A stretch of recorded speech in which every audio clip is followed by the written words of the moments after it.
Bob, why are we talking about 18 summers today? Yeah, it's something that Sue and I have been talking a lot about lately just because we had our second grandson. We didn't have him, our daughter had him, but our second grandson was born about a month ago, so it's got us to thinking about what we want to do with him in the next few years.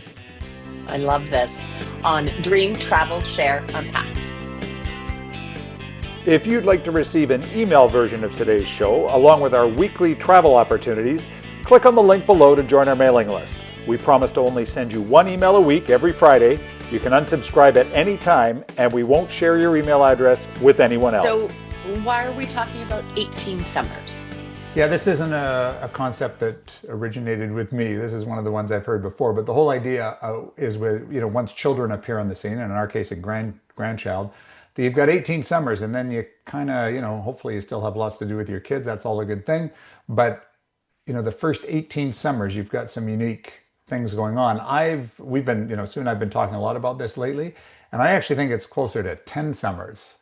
And again, the reason we're looking at summers is that's where a lot of times many of us go on vacation. Certainly for those of us that live in the northern half of the country, the summers are, you wait a long time for summer, so you want to make the most of them. And when you've got little people around, you want to make sure that you make the most of this time and you make memories with them. So, why do you think it's 10, not 18? Well, again, we've been thinking a lot about this lately with, two little grandsons now. So one's about 2.5 years old and the other one's newborn.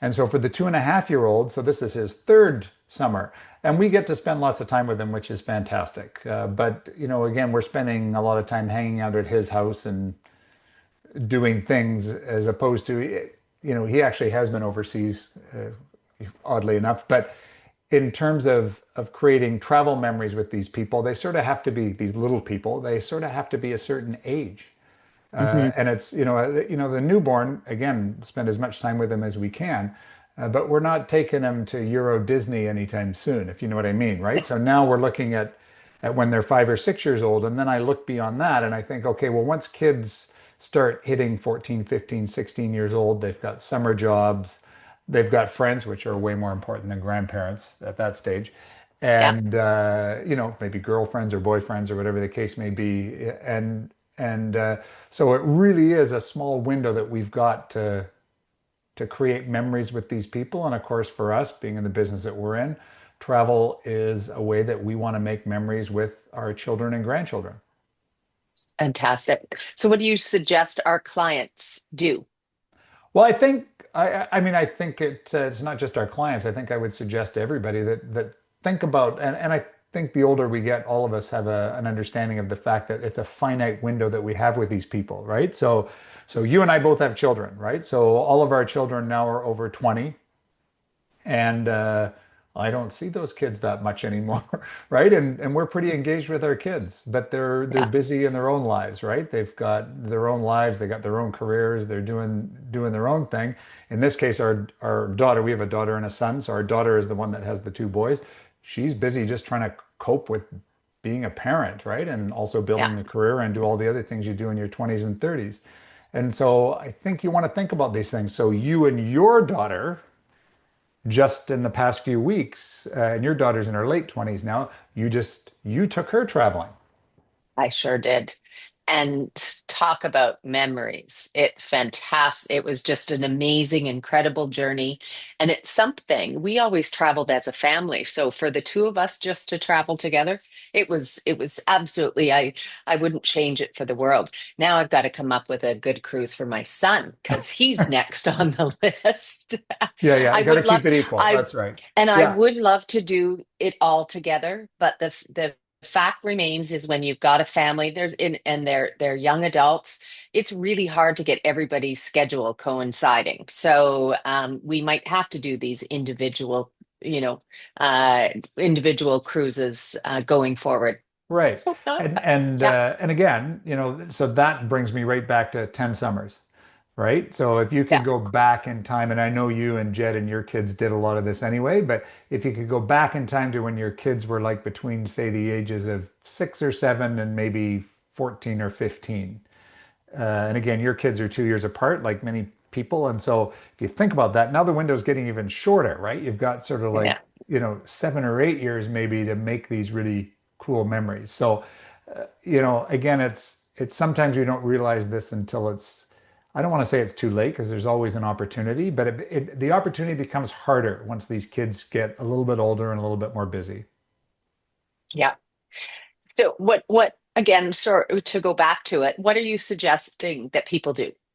I'm suggesting get it on the calendar, get it on the books, right? And the number of I think we had some stats a couple of weeks ago about people, our clients that book vacations, and something like 1/3 of them, I forget the number now, but 1/3 of them are the trips we book are actually multi-generational trips.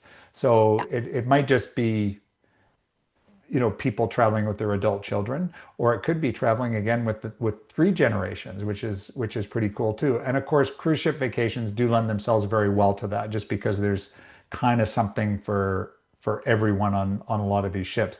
And I'm not just talking about, like, certainly the floating amusement parks. It's that's quite often we get our river cruise clients, for example. Quite often they'll say, "Okay, I need you to book me on a floating amusement park because we're taking our grandkids." And everybody should probably do that once because that's great. There's no doubt Yeah. that the grandparents are compromising a little bit because being on a ship with thousands of others, with, I don't want to call it, it's a bit down market of what you get on a river ship. I Yeah. think that's a fair statement that you get on the floating amusement parks. But it's sure a lot of fun, right? And to sit and be able to watch your grandchildren, for example, on all they call it a floating amusement park for a reason, and it's Yeah. a lot of fun. But it doesn't have to. Those aren't the only options. So, example, we were talking about Sea Cloud in the last couple of weeks, or want to take your children or grandchildren on a sailing ship. That's one thing you can do. Some of the river cruise lines, believe it or not. So again, a lot of our clients are Viking clients, and you're well aware, of course, that if you're under 18, you're not permitted on Viking. But there's some of the other, Tauk, for example, does what they call their family bridges tours, and some of those are on river ships. So if you want to Mhm. show your children or children or teens, probably grandchildren for most of our clients, if you want to show them the history and culture of Europe and only have to unpack once, that is possible. What are we going to be talking about next week on Dream Travel Share Unpacked? So next week, as you know, we about once a month we feature a vendor. We feature a vendor just about every month, and so for the month of October, we are featuring Regent Seven Seas. So we'll be talking about them next week. Excellent. I look forward to it. We'll see you then. Bye for now. If you enjoyed this video blog, it really helps us when you like, or better yet, subscribe to our channel so that we know the best content to produce for you. If you want to book a cruise or packaged land vacation, then we'd love to help you out. We know the products and destinations very well, and we can always get you something not available on direct bookings. Our coordinates are in the notes below. Also, if you haven't signed up for our newsletter yet, you get one email a week every Friday with some commentary and some different deals that we're seeing in the marketplace. We don't share your information with anyone else, and if you decide it's not for you, then we're sorry to see you go, but there's an unsubscribe button at the bottom of every email. See you next time.